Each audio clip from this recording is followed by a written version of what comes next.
we're getting that wind tunnel effect. And it's tough to stay on your feet. I'm turning my back now. Hopefully you can hear me. And check out what the power of the wind is doing here, actually ripping the caps right off of some of the traffic lights. Hours of freezing rain have finally stopped, and now this is what we are dealing with. Tree limbs and branches just coated in thick ice. Some of the people told us they cannot put their entire lives on hold. They cannot just pick up and move because everything is here. Their homes are here, their families are here, their livelihoods are here. Officials asking all Californians to try and conserve power until 9 o'clock tonight local time. That's because of the demand for power with this extreme heat, and also another wildfire up in Oregon that has a power transmission line in danger. Families across Texas that are still dealing with damage and burst pipes, and of course that means a long list waiting for help from the plumbers and the contractors. PennDOT really telling drivers here in Pennsylvania to stay home if possible because of accidents just like this. Hurricane season is here. Here we go again with the wind and the rain. Boat owners being told you don't want to be out on the water right now. Make sure you're in safe harbor. Fred dumping a lot of rain, and then there were some ongoing drainage issues here. Check it out. I mean, the rain has been long gone here for more than 90 minutes in this community, and still this apartment complex is underwater. You don't want to come out to these beaches if you don't have to with that blowing sand. And they're just asking folks to hunker down and make sure you have those supplies and just ride out this storm. They don't want people out on the roads after the storm because of that risk of more tree limbs coming down and the threat of live power lines down. This really is just an unprecedented and dangerous storm for this region. I believe the first time ever that a wind chill warning has been issued for the DFW Metroplex. I mean, we were in the state of Wyoming a few weeks ago. We were just talking off camera. It feels colder here in Dallas this morning than it did a few weeks ago in Wyoming. Synchronized weather balloon launches help meteorologists create forecasts every day. That 150-year-old tradition is going high-tech. We'll take you above the clouds coming up right here on AccuWeather.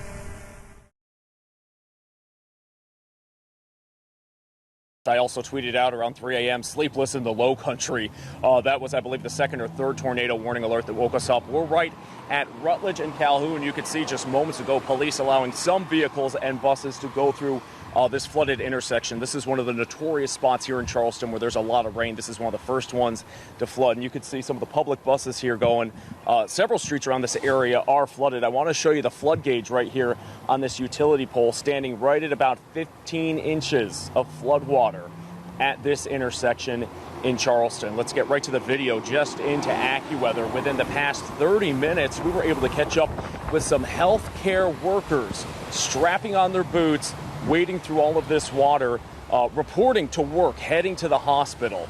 Rain, snow, sleet, hail, or flooding, these healthcare workers simply had to report to work. Of course, this is a residential area as well. We saw some people checking out their flooded cars on the streets. Heard one woman understandably upset at a large pickup truck driver yelling at him to slow down because this is a wake zone. And unfortunately, when folks are driving like this, water can splash up right up against the buildings. Now to some overnight video. This was right around 3 a.m. in Charleston. This is one of several tornado warnings that were issued. Of course, you can see that torrential rain, the gusty winds.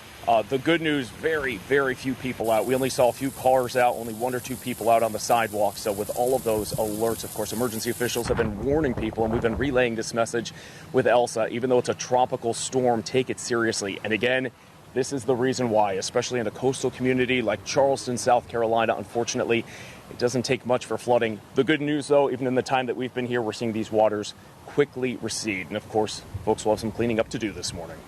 There's a lot of memories inside Tina Cox's home. This is my mom and dad's house. It's been in the family for a century until a twister raced through this rural community near Billingsley, Alabama. That's the first tornado I've seen. With that tornado barreling down, Tina says she barely made it down the street to take shelter in a basement with family. Well, I watched it come across the field and spit out a tree. And I said, oh no, I can't stay. By the time I got to my brother's, he had done hit my car.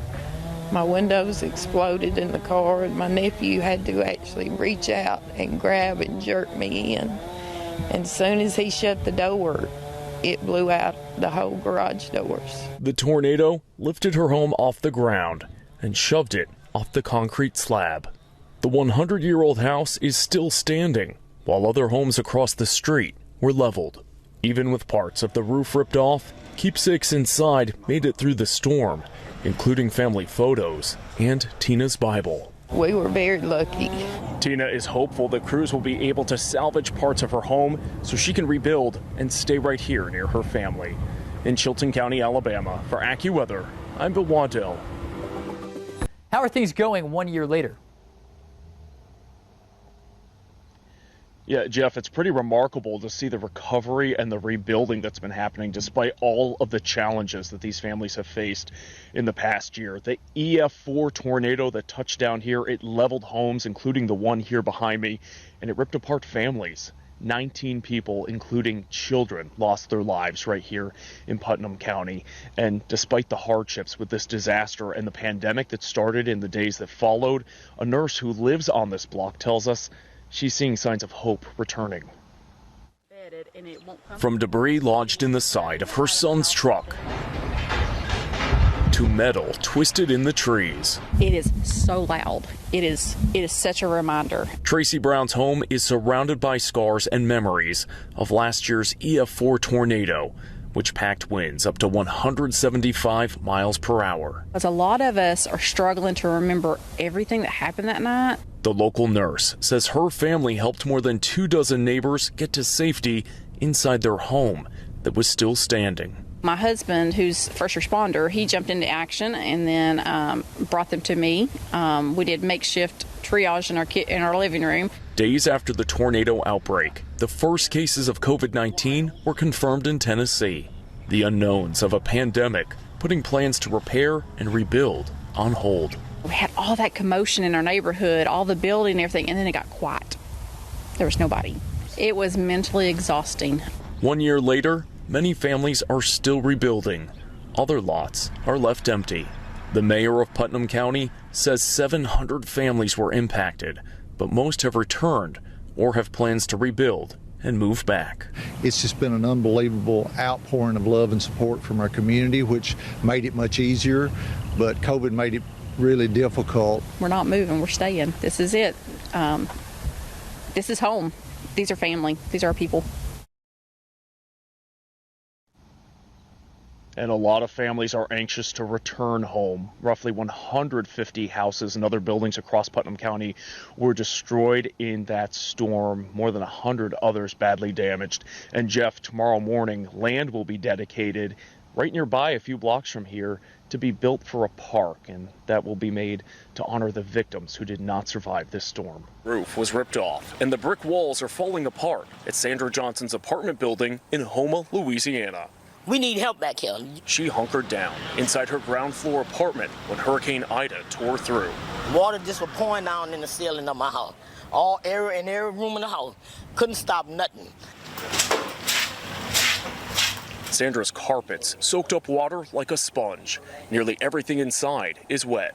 Can't flush the toilet. We ain't got no water. We ain't got no electric. And they talking about we gonna be out of this for six to 7 weeks. Man, we can't survive that. She's also worried about her neighbor's pet python in the apartment upstairs. They need to do something about those snakes up there. Sandra evacuated for past storms, but didn't think Ida would cause so much devastation. Now, she's anxiously waiting for help to arrive in her community. I ain't never been through a storm like this all the way left. I'm still here, and I thank God that I made it through this storm. Facing the reality of days or weeks without power and running water, these families are hoping more state and federal aid are brought into the communities hit hardest by Hurricane Ida. For AccuWeather, I'm Bill Wadell.